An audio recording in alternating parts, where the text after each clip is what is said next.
Hello, everyone. Dane here from the Next Issue podcast. As you can see, I have a guest in the studio today.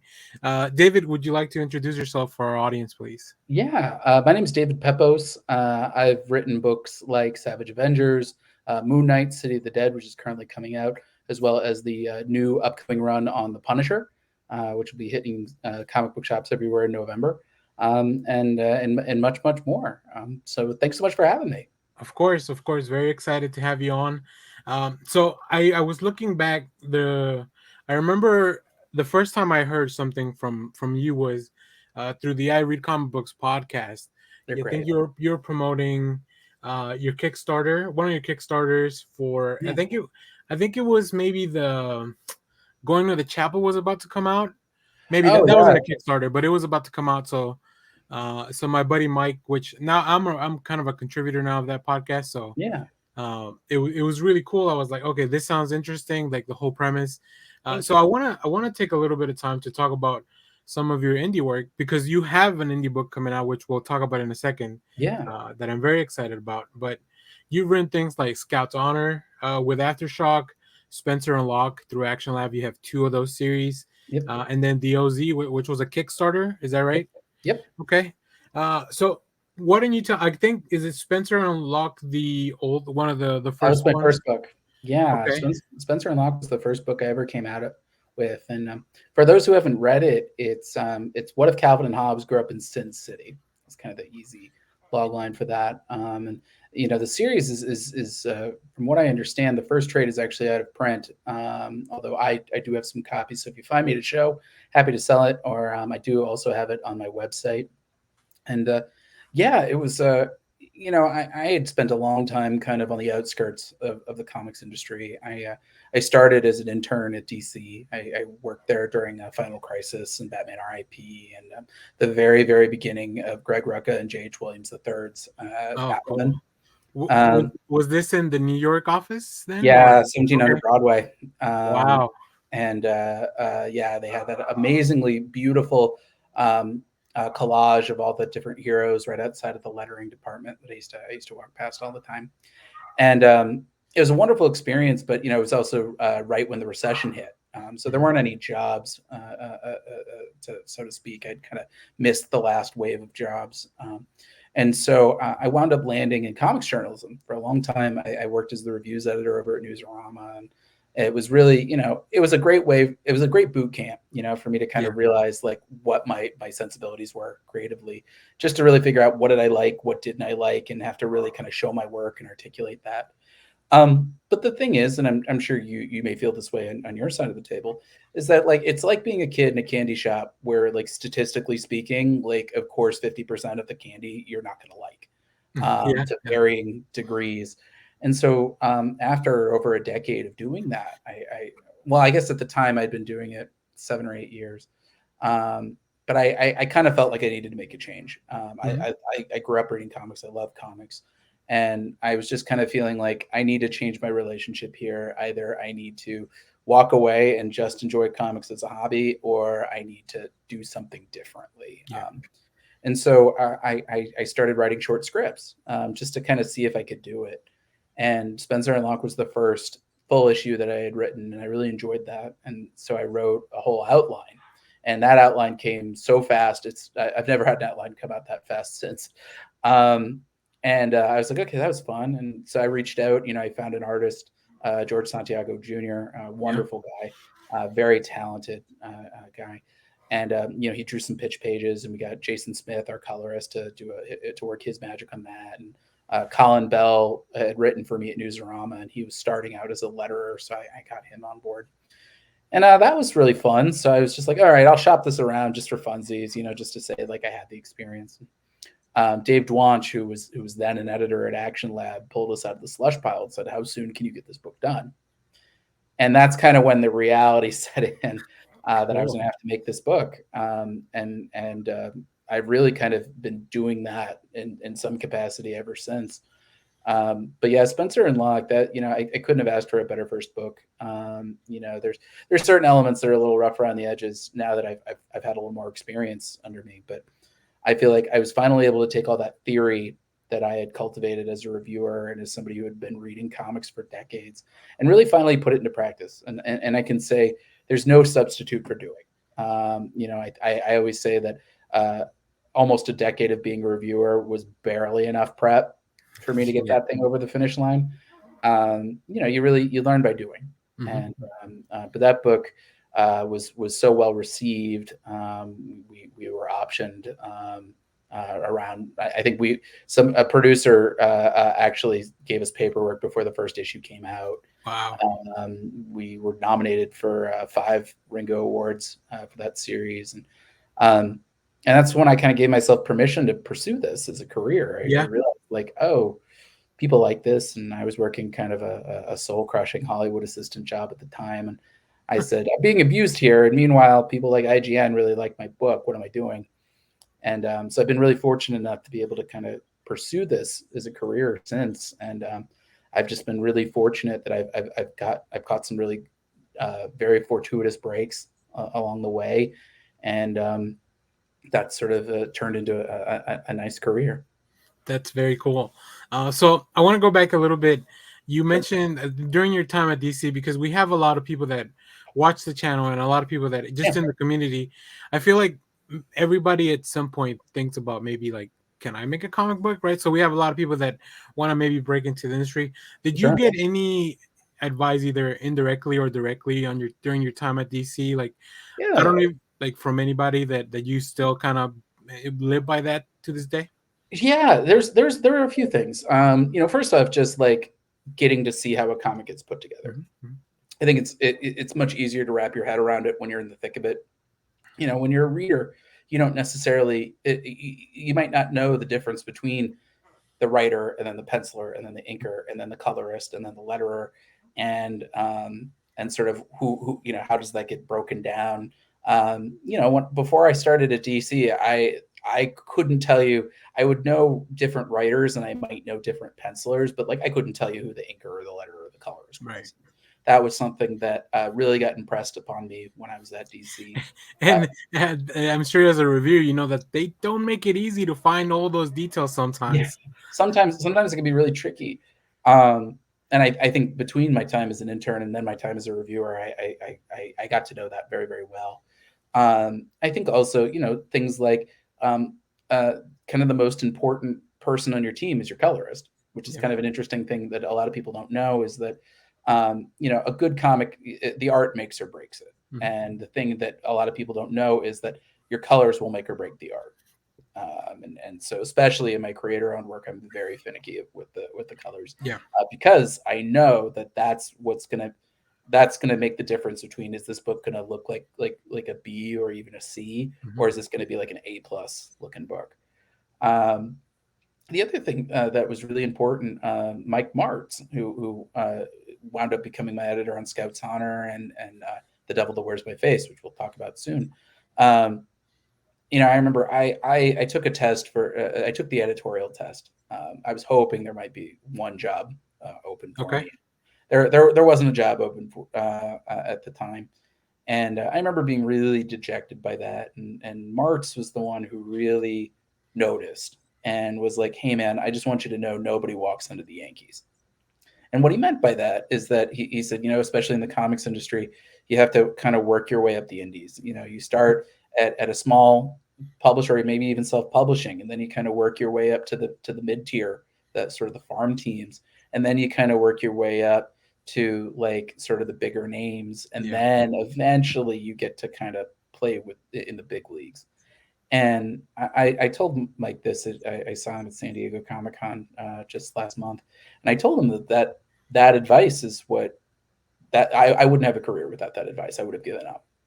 It's just for people to know that, like, first off, you need to kind of make your dreams a little bit bigger than I want to write Spider-Man. Yeah. I'll say that. You can have a great career in comics and still not write Spider-Man, or not write the flagship Spider-Man title or what have you. But if your dream is like, I want to write for the big two, that might be a little more sustainable. Or just, Mhm. I want my book to be in Diamond, at a comic shop. That's a Yeah. very that's a very achievable goal. or just I want to make a comic that's not going to like put me in debt. Great, there are a lot. Yeah. You can do that on a Kickstarter, no Hmm. problem. Or with the scale is different for any of these dreams, but they're all viable. But you want to kind of cast as wide of a net as you can and just do the best job possible. And if you do that and you do it enough times and you do it loudly enough, you start to kind of work your way up the ladder. And so those are, I think, were really the big bits of that I took from my time at DC. But even just like how to like what's the proper way of formatting a script? There's not a like a comic script has a lot of different ways of formatting. There's really no two people do it the same way. But for Hmm. example, learning that like I I number all of my dialogue so the letterer knows these are how many like so the letterer doesn't miss something, or something that I've only started doing since I started at Marvel. Just listing how many panels are on each page at the top of each page. It's a real help for your Yeah. artist and your letterer. So little things like that have been a big help. But I think also just working at DC, it just kind of really reinforced that people have jobs in this industry. You can make a career in this business. And growing up in the Midwest, I really had no creative role models, so to speak. And that was really eye opening. It's sort of like, somebody discovering that NASA exists for the first time.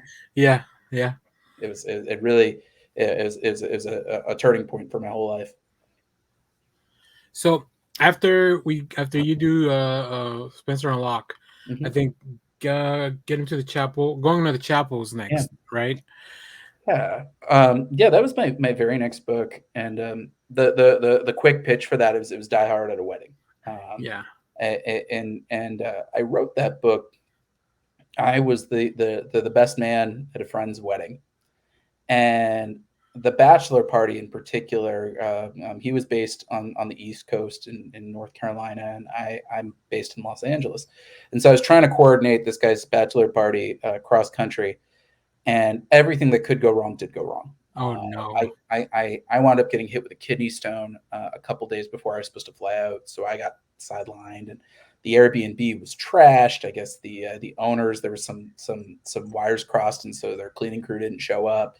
I had rented like inflatable sumo suits for like the backyard, and I didn't know that the backyard was at like a 45-degree angle. So like it all everything was went terribly. And I wound up having to like troubleshoot all of it cross country while I'm like Vicodin. And I remember thinking at the time, like, oh man, this bachelor party, like, what a tire fire. Um, and then I thought the very next thought was, thank goodness it didn't happen during the wedding. And that's when the gears started turning of like, but Yeah. what if it did? What's the worst thing that could have happened in this wedding? And so I thought of all these terrible things that could have happened at the wedding, like the father of the bride, like hiring some leg breakers to take out my friend. And then I realized, like, no, the worst thing that could have possibly happened is that is if the bride got cold feet, because he was batting way out of his coverage, and she's a lovely, wonderful person, and that kind of became the kernel of this story, where it's about a rich heiress, Emily Anderson, who is about to get married at the St. Jude's Cathedral, and she's got cold feet on the day of her wedding. And before she can say anything to her husband to be, the wedding is taken over by a gang of Elvis themed bank robbers that we find out is led by her ex boyfriend, who's trying to get another chance. And so it was a fun little bit of direct market counter programming. I always feel like out of all my books, Going to the Chapel is the one that's the most overlooked, but it's the one I'm really proud of. I worked with Gavin Guidry and Elizabeth Kramer and Ariana Mayer on that book. Yeah. They did a really beautiful job on it, um, and it's sort of the direct market does not really respond to romantic comedies, or really comedies at all, in a lot of ways. And so my way was kind of like, how do we kind of lean a little bit towards what the direct market goes for, and sort of splicing that together with a crime story, Hmm. really a hostage situation set at the chapel. Um, it was really fun, and I think the really important thing about that book, the two things were, one, just demonstrating that I could write an ensemble. Yep. Uh, We had I think 15 or 16 characters that we had to check in with every single issue, to the point. Very very distinct voices, and that's definitely always a challenge because you don't Yeah, want everyone to kind of sound the same, right? That makes a exactly. story a little boring. Yeah. And especially when you have a cast like that, you really want to give everybody some very recognizable Mhm, characteristics mhm. quickly. Like our shotgun toting grandma, for example, or like the dad who's like a total cheapskate, or like the best man who is like just a total womanizing douchebag. Just stuff that, like, even if they get only a line or two, you get a sense of who they are pretty quickly. Yeah. Um, but I think the other thing that was really important was it kind of showed readers that I wasn't just the grim and gritty guy. I had done 2 volumes of Spencer and Locke, and up until The Devil That Wears My Face, I was that's the bleakest thing I'd ever written and have ever written at this point. And so the fact that people were like, "Oh, this guy's got a sense of humor that's not just like subversive and bleak," I think that warmed up a lot of potential readers to me, and that really kind of, I think, got the ball rolling for me in terms of my Kickstarter and my next steps at Aftershock. Yeah, so that it's funny you mentioned that you were doing a little bit more lighthearted stuff in comedy Yeah, because I feel like the next two things you kind of pivoted in the complete opposite direction, right? With Scout's Honor yeah, and the OZ. So I don't know which one you want to talk about first, real yeah. quick. Well, I can start with the OZ. That when I had first come out with Spencer and Locke, I kind of held my breath a little bit. I didn't know if I was going to do another comic after Right. that. I wanted to wait until the first volume came out. I kept expecting every issue to come out. This is where the other shoe drops. This is where they turn on me. This is where people decide they don't like me anymore. And thankfully, that never happened. People actually really liked the book, and they liked how we stuck the landing with it. Um, and so when the dust settled, and I was like, okay, I'm safe. I haven't been thrown out of the industry for this book, because like, there's no more of a sacred cow in the comics industry than Bill Yeah. Watterson's Calvin and Hobbes. Like, I grew up idolizing Yep. that Yep. man. So when that came out, I had come up with a few ideas. I'd come up with Going to the Chapel. I'd come out with my upcoming sci-fi book, Grand Theft Astro, which we are still hard at work on, likely for a Kickstarter release next year. I'd come up with a book that wound up becoming the basis for Savage Avengers. And then I had thought I really wanted to do a fantasy book. And what kind of mashup could I do out of fantasy? And so I started writing down all the fantasy books that I grew up with. Things like Lord of the Rings, Lloyd Alexander, Piers Anthony. Um, and I remember writing down The Wizard of Oz, and my cursor got stuck in the word Oz. And I thought about it as I'm watching my cursor kind of get stuck in the Google Doc. And I thought, Oz, like, what if that was like an acronym for something, because it's such a short word. Yeah. And I started thinking of just like possible things. And I thought Occupied Zone. And I said, "Oh, that's a book." And I immediately, like, the whole image kind of came to mind of Dorothy Gale being reimagined as an Iraq War veteran, who finds herself stranded in the war-torn land of Oz. Um, and so that became the OZ. I framed it as the Hurt Locker meets the Wizard of Oz. That Dorothy Gale's granddaughter is an Iraq War veteran who's dealing with disillusionment and PTSD, and her grandmother, the original Dorothy, she's dealing with dementia and Alzheimer's, and she keeps telling all these stories about, Toto this, and the Yellow Brick Road that, and our hero is kind of thinking like grandma's lost it. She's just, we're just kind of waiting for her to pass on. And one night, Dorothy gets caught in a tornado and she gets dropped into Oz, and she finds out that grandma killing 2 wicked witches in like a week and then splitting. That's not a happy ending. That's Baghdad. And so that became that's a story I've been working on with artist Ruben Rojas for a long time, several years now, and I had actually developed it for a publisher. I had spoken with a publisher who was very supportive, and we made it really all the way to the 1 yard line, and they got another book that was a little tonally similar by more established creators. The book did very well for them, critically and financially, so I don't blame them. But the editor told me afterwards, he was like, "Listen, I'm really sorry that like this kind of, the chips didn't fall the way that we were hoping, but I don't. You should not give up on this book. This is a good concept." And that encouragement, that editor did not need to give, and he did. Right. And so I said, "Okay, we're going to make it ourselves." And so um, we sort of slowly tinkered away at it. Ruben kind of putting together more and more pages, and me kind of finishing up just the script on spec.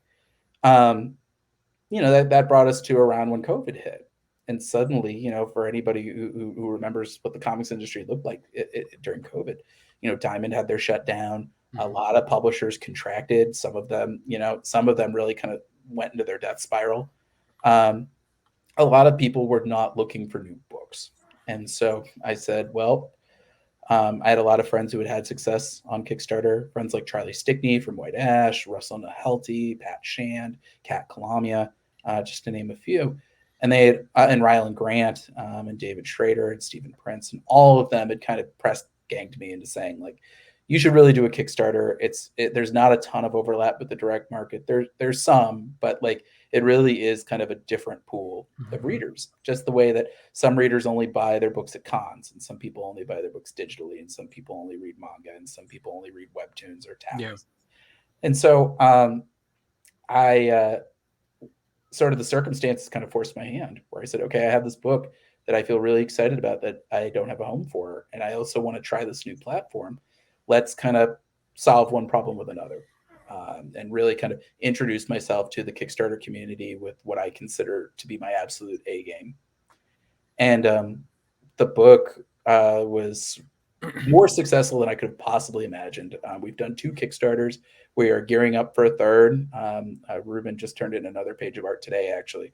So we are like almost at the finish line that I feel comfortable like doing a Kickstarter with.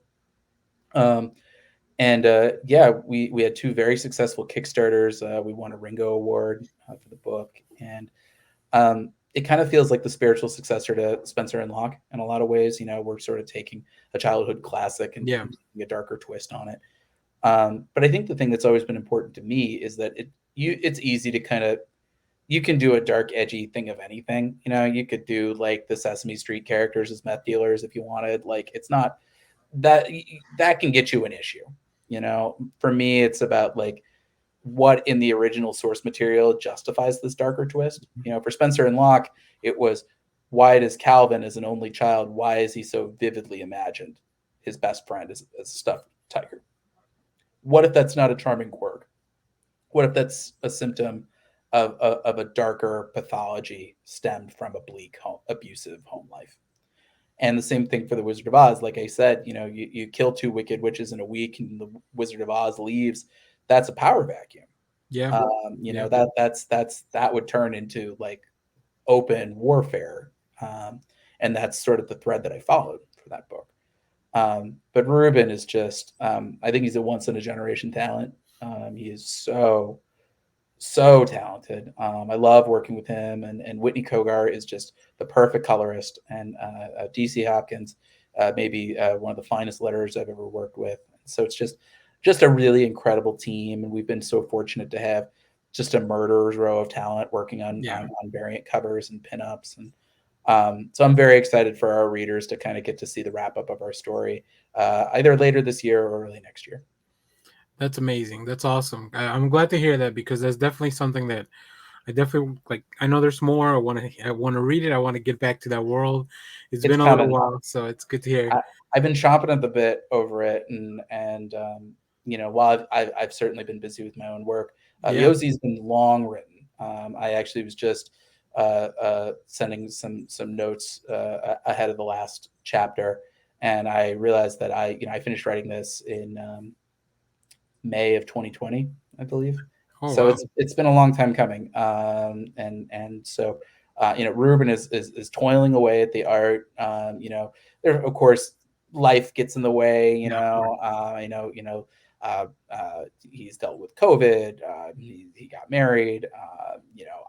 I moved. I've dealt with things as well. So it happens, and thankfully that's the benefit of doing a Kickstarter versus a monthly, is that Hmm. we're able to kind of take our time to really make sure that the work doesn't suffer, Yeah, that we're really able to kind of deliver the best possible stuff. And so I can't wait for readers to see the conclusion as we have it. Ruben is just leaving it all out on the field, and I think you're going to find it's very much worth the wait. that's great. That's great to hear. Um, so the next book is the first one of your books I actually picked up physically at a shop. Going to the chapel. By the time I heard the podcast and you talk about it, and I think my shop hadn't ordered it or they were out. Like by the time I got to it, they weren't there anymore. So that I pulled that through Comixology. But Scout's Honor, I Yeah, heard that I heard that was coming out. I was like, okay, I like I like David's work. I thank need to you. go check it out. And yeah, so that was really fun to like finally hold one in one of those books. So very cool. So Scouts Honor, I kind of frame that as like Mad Max meets the Hunger Games. It's about years after a nuclear war, a cult has risen from the ashes, and their Bible is an old Boy Scout manual, and sort of what happens 300 years later, this sort of post-apocalyptic Yeah, society that has sort of built around these distorted tenets of the Boy Scout manual. And our book stars a young scout cadet named Kit, who we find out, spoilers, but the book's been out for 2 years, that, this is a patriarchal society that only men are allowed to serve. hmm, And Kit has had to conceal her identity as a woman in order to pursue her calling as a Ranger Scout. And what happens when she finds out the whole cult was built in a lie?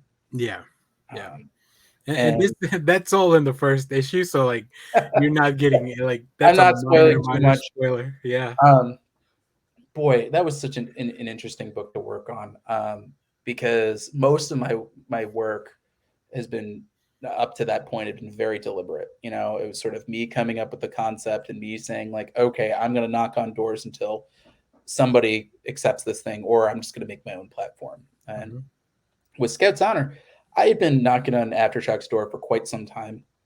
Mike Martz, who was one of my editors at DC, was editor in chief at the time, and so I said, any outfit that's got Mike, I want to work with Mike. And so, I'd sent them the OZ, I'd sent them Grand Theft Astro, I'd sent them all sorts of very detailed outlines. And that's when I really learned that Aftershock was one of the publishers that they preferred log lines, just very short sentence or yeah, two. They and they're not alone in this. Many other publishers are like this. They would prefer to develop this with you, yep, rather than you have something. If you have something fully written, they might say, "Well, we don't like issue 3. You've already written it. You've already written issues 4, 5, and 6 based on that. Like, we're gonna pass." So um, I had lunch with Lee Kramer, who was, and he was the president of the company, and based in Los Angeles. And I finally said, Lee, I've been emailing you guys for months, and nothing seems to stick. Can I pick your brain over lunch, and you can tell me what you're looking for? And then he said, yeah, just send us some log lines. And I said, does it matter how many I send? He's like, no, go nuts. Send me however many you want. And that was Lee's first mistake, because I sent him like 12. Um, and and the thing is that I had like 11 in there, and I was like, I need a 12th one. What's the 12th one going to be? And I had this idea of like, what's the weirdest thing that a society could use as their founding text? And I thought, I was like, well, it's either a Boy Scout manual or a D&D manual, and I didn't know enough about D&D. Um, my younger brothers, though, were very briefly Boy Scouts, and I remember how weird it seemed when they would bring their Boy Scout buddies over to my house. Like, it felt like a cult. yeah, yeah, So of course, I kind of dash off that log line, and that's the thing that Aftershock goes, yeah, that thing, flesh that out. And I was like, oh, this thing I've done no research on.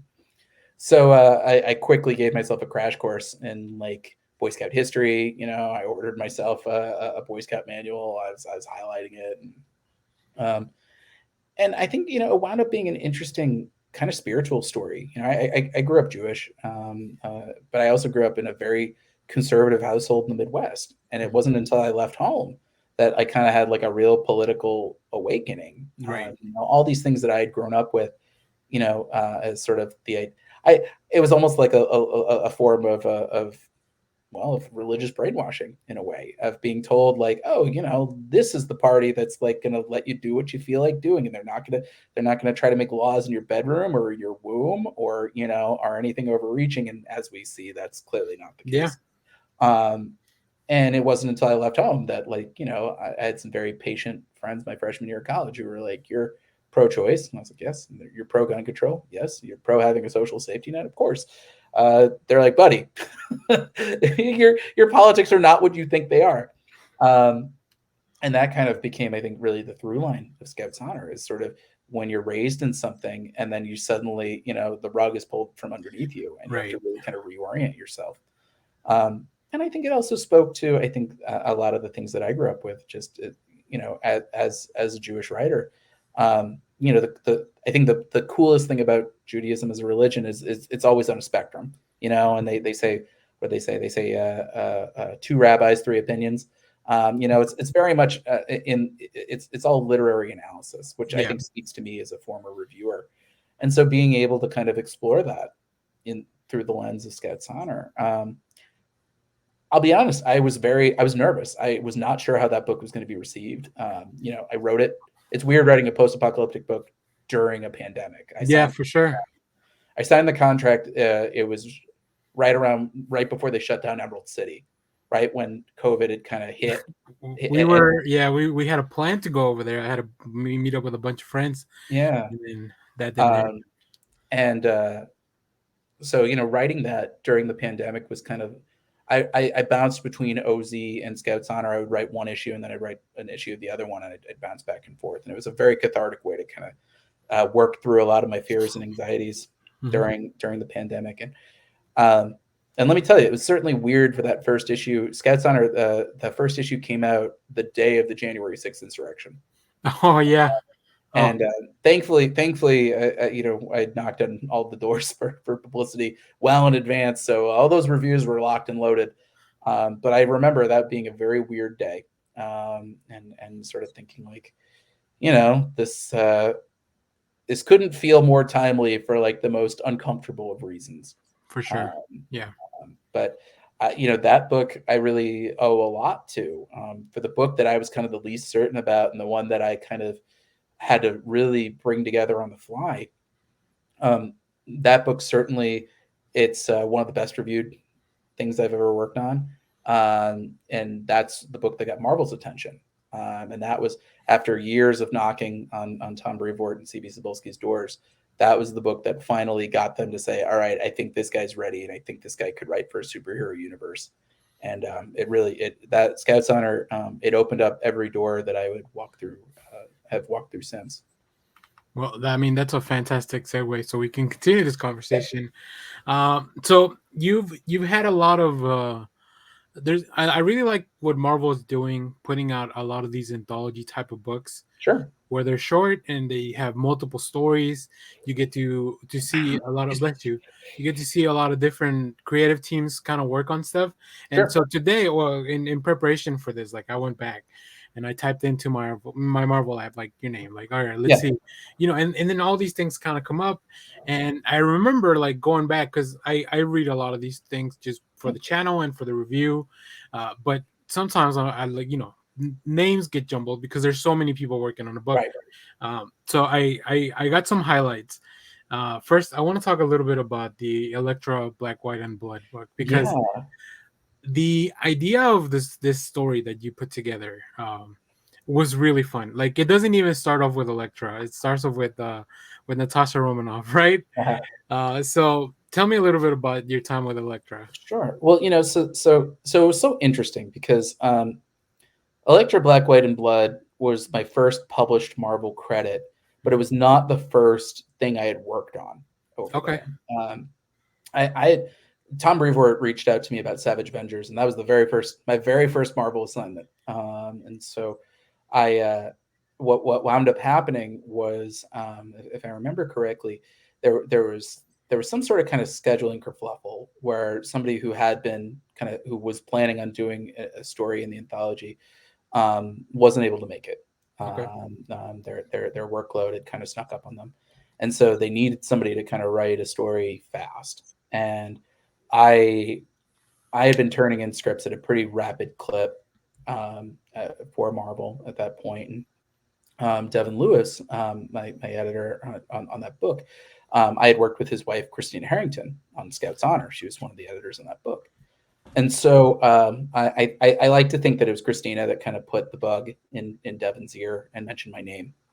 And so Devin said, "Hey, would you have time to turn around a quick story for us?" And I had already been writing Elektra as Daredevil in the pages of Savage Avengers, and so I was kind of like, "All right, this feels like I could do something with her." She was one Yep. of my favorite characters to write in Savage Avengers, and so I sent a couple of pitch ideas of varying different ideas, but Devin really clicked with the Elektra versus Black Widow. I thought, Yeah. oh, that's kind of interesting. They're both sort of the representative weapons of their respective groups, whether it's the Hand or the Red Room. And the idea of both of their character arcs being about kind of regaining their own autonomy. Hmm. I thought, okay, that's kind of a cool story. And so yeah, so we put together the story pretty quickly, and Danilo Beirut did the art for it, and Andres Mosa, I believe, was the colorist, and they were the real heroes behind all this. They really they put that story together very quickly, and it looks beautiful. Yes. So But I, yeah, I it was want an I want experience. to ask, Yeah. does the limitation of the coloring of this book, a book like this, Yeah. does that affect the way you approach the script? Yeah, for sure. Well, for me, it really kind of that was the big influence on the concept. Was you have black, white, and red, and Yep. so I was like, all right, like you've got Elektra as the red, you've got the Red Room, you've got the Black Widow. Mhm. There was an early version of the script that was going to have some White Widow related stuff in there. Okay. That we took out, but that I was kind of like, all right, we've got black, white, and red just in the concept. And the times that I've done, I did that for Elektra, and I did that for Moon Knight as well. Was just like, Mhm. okay, is there a way I can fit in black, white, and red into it somewhere? Um, Even just in a concept way. I do think it's a lot harder for the artists. I do think that's Yeah, I something that imagine so. they really have to kind of that is. I hate to say that's their problem, but that's certainly something that I think is a little bit more on their shoulders, especially like the Darth Vader Black, White, and Red that we Oh did, yeah. that I did with Alessandro Vitti. That was very much like, yeah, you have Vader, who's like, the character is all black, and then the lightsaber is red, but beyond that, you're just kind of, you, you just kind of hope for the best. Um, but yeah, definitely, especially for that Electra short, I was really determined to figure out a way to fold in the colors into the concept. That's very And I cool. think Danilo did just a beautiful job on it. And I got to meet him at maybe it was New York last year, and thank him in person. But he just did he and Andres did a really spectacular job. Do you have any of the like pieces of original art from any of these books? No, I wish. Boy, it's one of those things that I don't know if I could afford it. Um, Yeah, that's true. a lot of the artists that I've worked with do work digitally, which Yeah.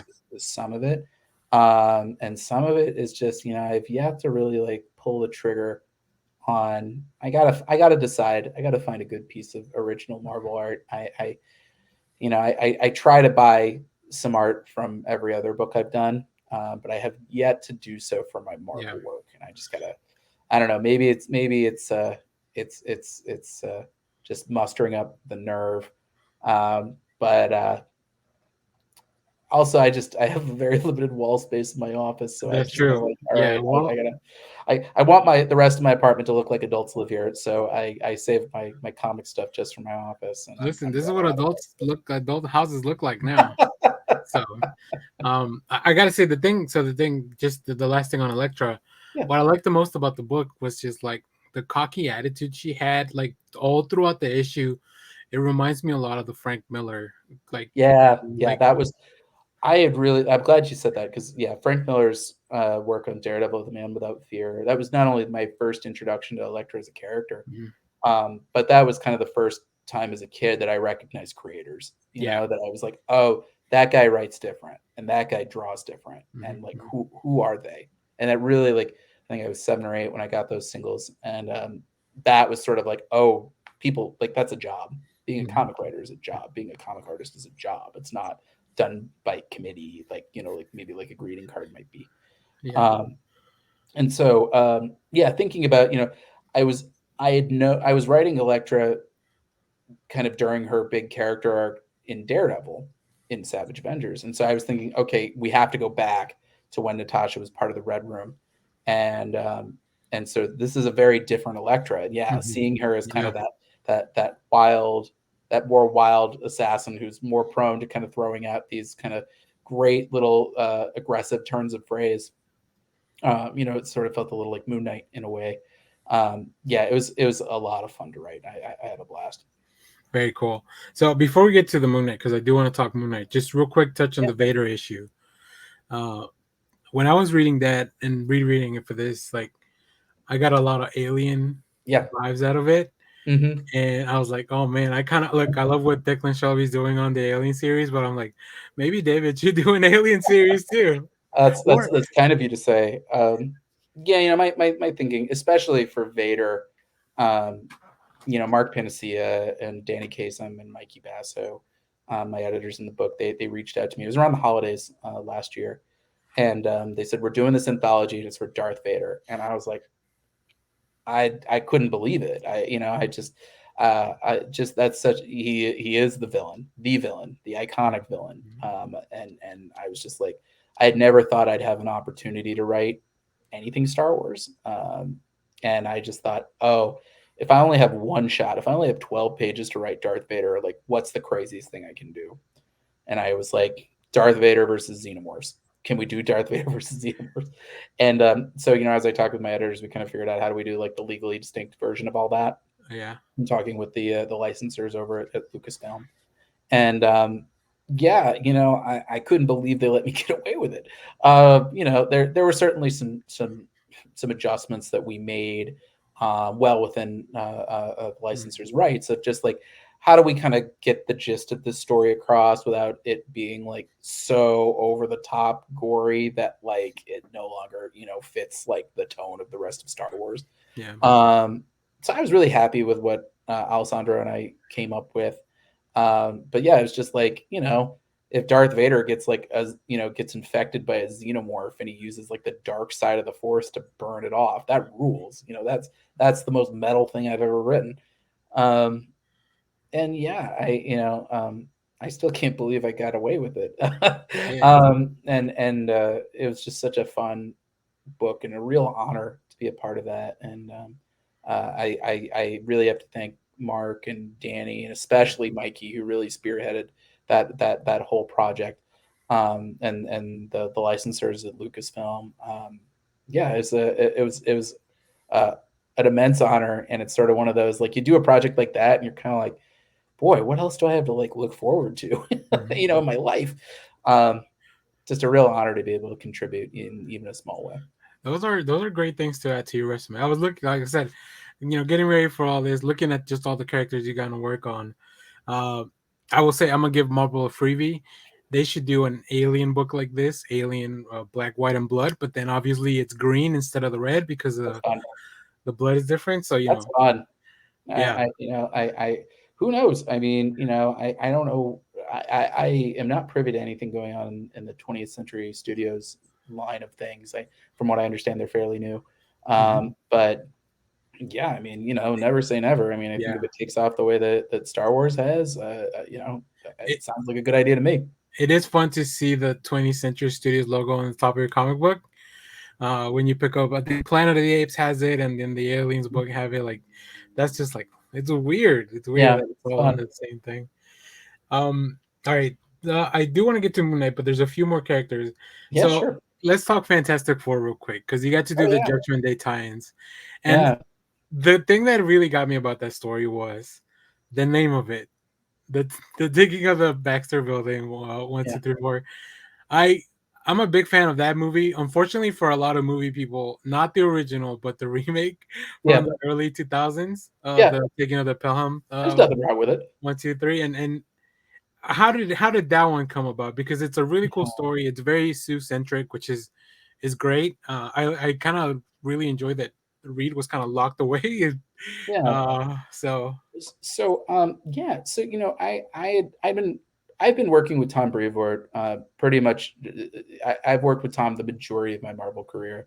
I can't say enough great things about him. He really is. He's like an editorial Jedi master, and I learned that from the very first days of kind of developing Savage Avengers with him. And he and I are. I like to think that we're often on the same wavelength on things. Anytime he gives me a note, it's usually a good one. So I've been working with him for a while. I've been working with him on Savage Avengers, Moon Knight, Black, White, and Blood. He edited that. I had worked with him. I believe I had been working with him on Avengers Unlimited at that point as well, um, on the Marvel Unlimited app. And so Tom reached out and he was like, "Hey, so we're doing this event book, Axe Judgment Day, and we need somebody to do 2 issues of Fantastic Four. Would you be interested? Would you be available?" And it's one of those things. I had just been talking with my fiance at that, like a few weeks prior, being like, if they ever asked me to do Fantastic Four, I would have no idea what to do. So that tends to be my thing, is that mhm, whenever I speak that out loud, usually within like the next like 2 months, I usually get pitched that exact thing. And so Tom had said, what about, what do we do for what would you have in mind for Judgment Day for 2 issues? And I said, well, knowing kind of getting the write up on Judgment Day and figuring out like the thing about it, my first question would be, having like a big giant world threatening alien from space, that feels like Reed Richards territory. But I know that this book is called Acts and not Facts. So we got to figure out like where's Reed mhm. during all this. And so I was kind of like, all right, we got to do like a literal kind of bottle episode. We Yeah, maybe they're yeah, trapped in the Baxter building during when all this is going on, and that's why Reed is not lending his big brain to all this. And so um, Tom and I both kind of independently were thinking like, doing something with Sue centric would be really fun. You know, I think for something like Judgment Day, what is faith if not a power that you cannot see but you can invariably feel, and that's Sue Storm in a nutshell. mhm. And I also I kind of wanted to write a love letter to my fiance through that, and so I that's sort of how this all started coming together, of just Die Hard in the Baxter Building, starring Sue Storm as John McClane. We'd have Reed as our Holly Gennaro. Sort of he's locked in his study trying to think of an answer Yeah, towards this yeah, celestial problem, and he's the one kind of narrating it and talking about why he loves his wife. Because I always feel like that's something that Reed has gotten a bad rap with, is that like he's been portrayed as cold, he's been portrayed as uncaring, even Machiavellian at mhm. times.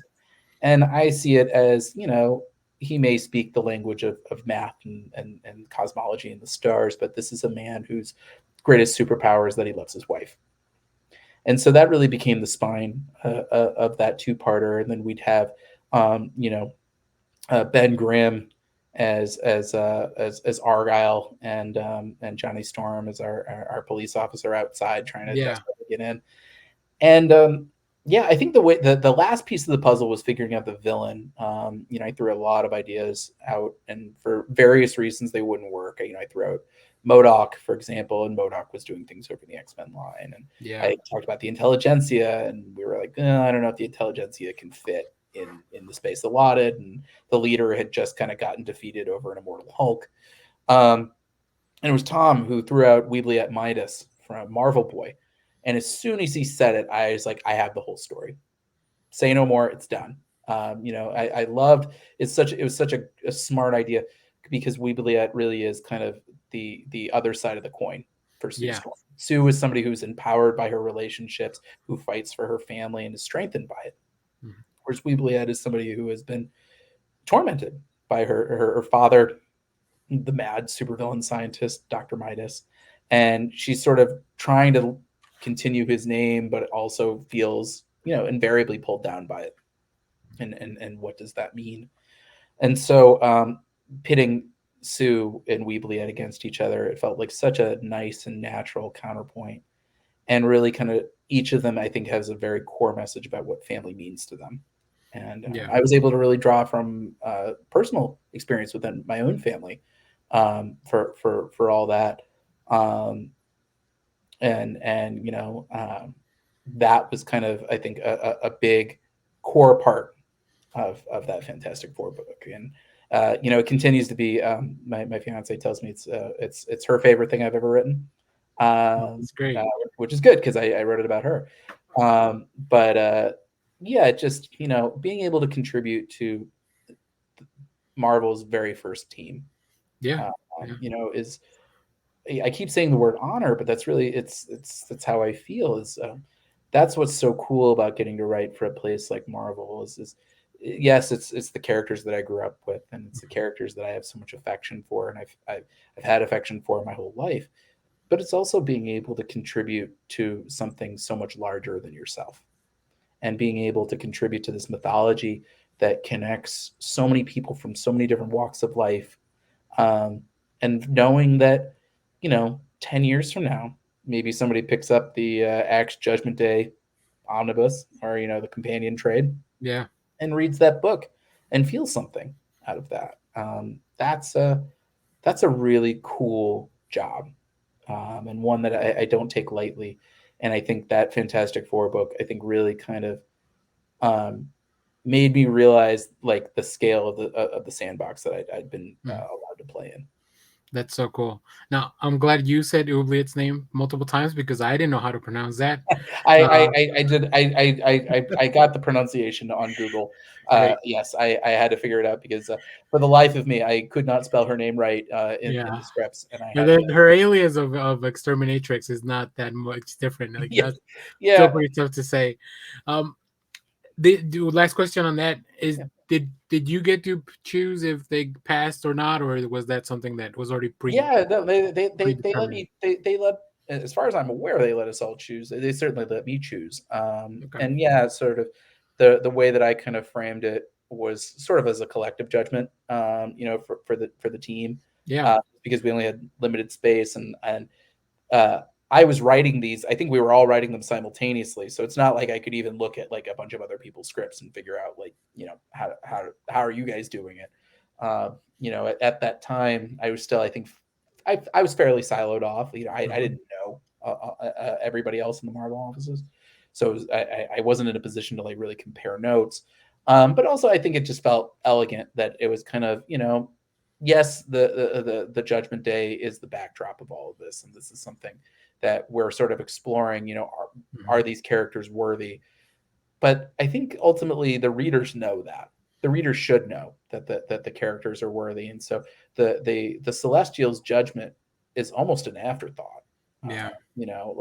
Like ending it knowing that they passed. Well, you reading that, you would say, of course they did. In their own various ways, they really rose to the occasion, and sort of they put aside they put aside all their own kind of inner mess, Yeah. fight for something bigger than themselves. And who wouldn't pass doing that?